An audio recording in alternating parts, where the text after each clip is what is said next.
Hello friends, welcome to my YouTube channel.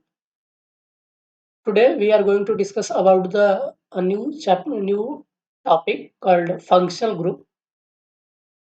In previous class we have studied about the classification of organic compounds. We have done the complete classification. Now we discuss here about the functional group.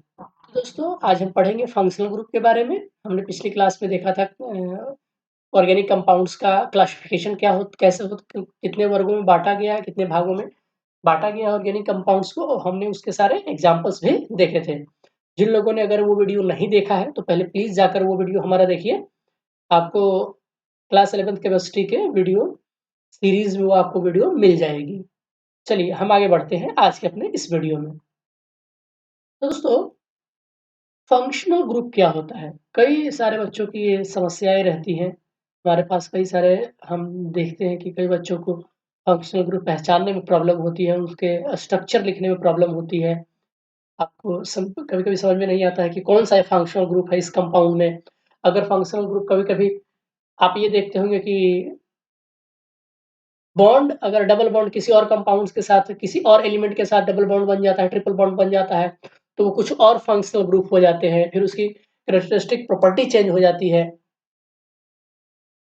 तो आज हम इसी सब के बारे में discuss करेंगे कि क्या होता है। तो फंक्शनल ग्रुप क्या होता है? किसी भी ऑर्गेनिक कंपाउंड्स में कह रहे कि तो ऑर्गेनिक कंपाउंड्स एक्सेप्ट एल्केन्स। तो एल्केन्स में तो सिर्फ कार्बन ही होते हैं, कार्बन कार्बन कार्बन और हाइड्रोजन। इसके अलावा तो एल्केन में कुछ होता नहीं है। Some structural features which make it possible to classify compounds by reactivity। अब कह रहा है कि जितने भी ऑर्गेनिक कंपाउंड्स हैं, अल्केन मतलब कि एल्केन्स को छोड़ करके जो भी या एल्कीन हो या अल्काइन्स हो या एल्डिहाइड कीटोन्स एस्टर एसिड्स जो भी हैं, उनकी रिएक्टिविटी पहचानने के लिए हमारे पास पहले कोई तरीका नहीं था, जब तक कि हमें फंक्शनल ग्रुप के बारे में पता नहीं था। हमें समझ नहीं आता था कि एक ही तरह के दिखने वाले कंपाउंड्स आखिर उनके केमिकल प्रॉपर्टी, फिजिकल प्रॉपर्टी अलग-अलग क्यों हो जा रहे हैं? उनकी रिएक्टिविटी अलग-अलग क्यों हो जा रही है? तो इसके पीछे की वजह थी कि उसमें लगा हुआ फंक्शनल ग्रुप। तो एक ऐसा group of atoms, functional group क्या है? It is a group of atoms, atoms और elements attached with the main carbon chain.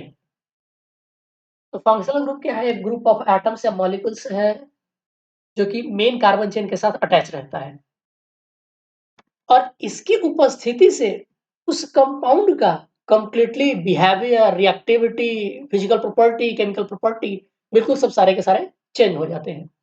तो ऐसे ग्रुप ऑफ एटम्स मॉलिक्यूल्स को हम फंक्शनल ग्रुप कहते हैं। ठीक है, और ये रेस्पॉन्सिबल होते हैं ऑर्गेनिक कंपाउंड्स के कैरेक्टरिस्टिक प्रॉपर्टी के लिए, जैसे कि मैंने बताया।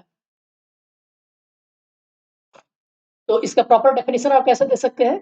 तो कह रहा है कि एन एटम और group of atoms that determines the characteristic chemical properties of organic compounds function group. ऐसा ग्रुप ऑफ एटम्स या एक भी एटम हो सकता है वो, और ग्रुप ऑफ एटम भी हो सकता है। तो उसकी उपस्थिति मात्र से उस पूरे कंपाउंड की केमिकल प्रॉपर्टी बिल्कुल चेंज हो जाती है। तो ऐसा ग्रुप ऑफ एटम्स या एटम क्या कहलाता है? फंक्शनल ग्रुप कहलाता है। एज फॉर एग्जाम्पल, एग्जाम्पल के तौर पे आप मीथेन को ले लीजिए। तो मीथेन में क्या होता है? एक कार्बन होता है और एक कार्बन के साथ 4 हाइड्रोजन जुड़े होते हैं।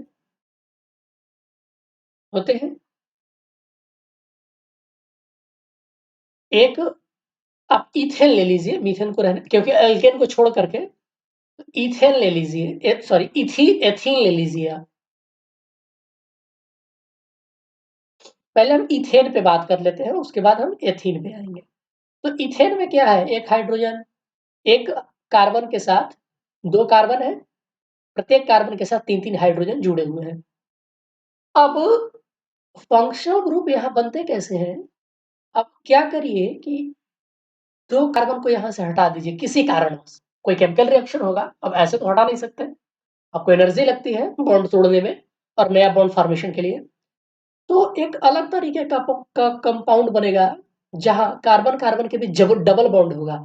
अब क्या होगा यहाँ पर, दो ही हाइड्रोजन होंगे दोनों कार्बन के बीच। अब इसका नाम है एल्कीन। अब इसके जो केमिकल बिहेवियर है, इसके केमिकल बिहेवियर से बिल्कुल चेंज हो गया। तो ये जो आप ग्रुप ऑफ एटम्स यहाँ देख रहे हैं, इसको हम कहते हैं फंक्शनल ग्रुप। क्या कहते हैं? Functional group. इस फंक्शनल ग्रुप का क्या नाम है? तो इसका नाम है एल्कीन। एल्कीन इसलिए क्योंकि ये जनरल है। अब इसके बाद कार्बन हो सकता है कितना हो, लेकिन ये जो आपका है फंक्शनल ग्रुप तो सिर्फ इतना ही है। और इस फंक्शनल ग्रुप का नाम है एथीन फंक्शन। ठीक है ना? तो इस तरीके का फंक्शनल ग्रुप एक हो गया। अब दूसरे टाइप वाला फंक्शनल ग्रुप भी होते होंगे। ये तो क्या था कि कार्बन कार्बन के बीच कुछ डिफरेंस हो गया, कुछ अलग तरीके का बिहेवियर आ गया। जैसे बॉन्ड बदल गए, सिंगल बॉन्ड था डबल बॉन्ड हो गया, डबल बॉन्ड रहेगा ट्रिपल बॉन्ड हो गया। तो कभी कभी हो जाएगा कार्बन कार्बन के बीच ट्रिपल बॉन्ड भी हो जाएगा, तो ये एल्कीन फंक्शनल ग्रुप बन जाएगा। क्या बन जाएगा? ये फंक्शनल ग्रुप का क्या नाम होगा? एल्कीन हो जाएगा।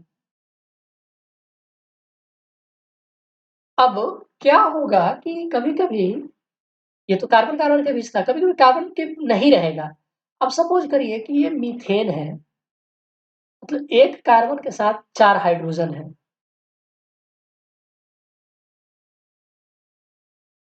तो होगा क्या कि इनमें से किसी एक आप हाइड्रोजन को डिस्प्लेस करके, आप तो नहीं कर सकते क्योंकि ये केमिकल रिएक्शन है, एनर्जी लगती है। यहाँ पर कुछ दूसरा हेटेरो एटम्स आ जाए। हेटेरो एटम्स के में मतलब कार्बन हाइड्रोजन को छोड़ करके। देखिए इसके पास क्या आ गया, एक ऑक्सीजन आ गया। तो इस तरीके के भी फंक्शनल ग्रुप। अब इसकी बिहेवियर, पहले क्या था, मीथेन था, अब इसमें ऑक्सीजन एक आ गया बीच में। हुआ क्या एक्चुअल में देखा जाए तो ये हाइड्रोजन तो था ही, अब ये हाइड्रोजन से पहले ऑक्सीजन आ गया, सिर्फ इतना ही चेंज हुआ है। लेकिन हाइड्रोजन और कार्बन के बीच सिर्फ ऑक्सीजन के आ जाने से इसकी पूरी केमिकल प्रॉपर्टी चेंज हो गई। तो ये अलग तरीके का एक फंक्शनल ग्रुप हो गया। और इस फंक्शनल ग्रुप का नाम नाम है एल्कोहल। कौन सा फंक्शनल ग्रुप है? एल्कोहल फंक्शनल ग्रुप है ये। उसी तरीके से ये एक अलग फंक्शनल ग्रुप है। इस फंक्शनल ग्रुप का नाम है अल्डिहाइड। तो इसमें क्या था, कार्बन और हाइड्रो, एक कार्बन पर हाइड्रोजन को हटा करके अब यहां पर ऑक्सीजन आया। अब क्या किया, इस हाइड्रोजन को भी हटा करके, ये तो मीथेन था, अब सपोज कर ले इथेन है। एक कार्बन के साथ 3 हाइड्रोजन, एक कार्बन के साथ 2 हाइड्रोजन, यहां भी 3 है। तो एक हाइड्रोजन को रहने देते हैं। क्या करते हैं हम कि इस वाले हाइड्रोजन को हटा करके, हटाने का मतलब आप नहीं हटा रहे हो, कोई केमिकल रिएक्शन हो रहा है, और सिर्फ यहाँ ऑक्सीजन ऐड कर दीजिए। ऐड करने का मतलब कोई केमिकल रिएक्शन हो रहा है। तो ये जो आप देख रहे हैं ना, पूरा ग्रुप बन गया एक अलग सा। अब ऐसा नहीं है कि यहां से ऑक्सीजन और H जुड़ा था, ये जब भी जुड़ेगा पूरा इतना जुड़ेगा इसमें। मतलब हाइड्रोजन को हटा करके, यहाँ ऑक्सीजन जुड़ा था ना, अब यहाँ हाइड्रोजन को हटा करके क्या जुड़ गया, COH, C double O bond O, double bond OH। तो ये ग्रुप आ गया। अब इसके आने से जो मीथेन की प्रॉपर्टी थी, इसकी प्रॉपर्टी है बिल्कुल चेंज हो जाएगी। तो इस ग्रुप का नाम है अल्डिहाइड, इस फंक्शनल ग्रुप का नाम है एल्डिहाइड फंक्शन। ठीक है दोस्तों, उसी तरीके से इस हाइड मीथेन में एक हाइड्रोजन को हटा करके अगर इस वाले ग्रुप को, इतना ग्रुप को ऐड कर दें, जैसे इसमें क्या था, हमने अल्कोहल में देखा था कि यहाँ हाइड्रोजन है ना, तो इस हाइड्रोजन को हटा के फिर यहाँ से ऑक्सीजन और हाइड्रोजन जोड़ दीजिए, तो ये एक नए तरीके का ग्रुप, फंक्शनल ग्रुप बन गया। इसकी केमिकल प्रॉपर्टी मीथेन के केमिकल प्रॉपर्टी से बिल्कुल अलग ही है। तो ये एक अलग से फंक्शनल ग्रुप हो गया। इस फंक्शनल ग्रुप का नाम है कार्बोक्सिलिक एसिड फंक्शनल ग्रुप। ठीक है ना दोस्तों? तो इस तरीके से फंक्शनल ग्रुप डिफाइन किए जाते हैं, राइट। अब हम अगली वीडियो में देखेंगे कंप्लीट डिस्ट्रीब्यूशन। यहाँ पर था कि क्या होते हैं फंक्शनल ग्रुप और कुछ एग्जाम्पल्स अगले वीडियो में हम देखेंगे। डिस्क्रिप्टिव एग्जाम्पल्स दो भागों में बांटा गया है फंक्शनल ग्रुप को, वो देखेंगे हम। आज के वीडियो के लिए बस इतना ही। वीडियो देखने के लिए बहुत बहुत धन्यवाद, शुक्रिया।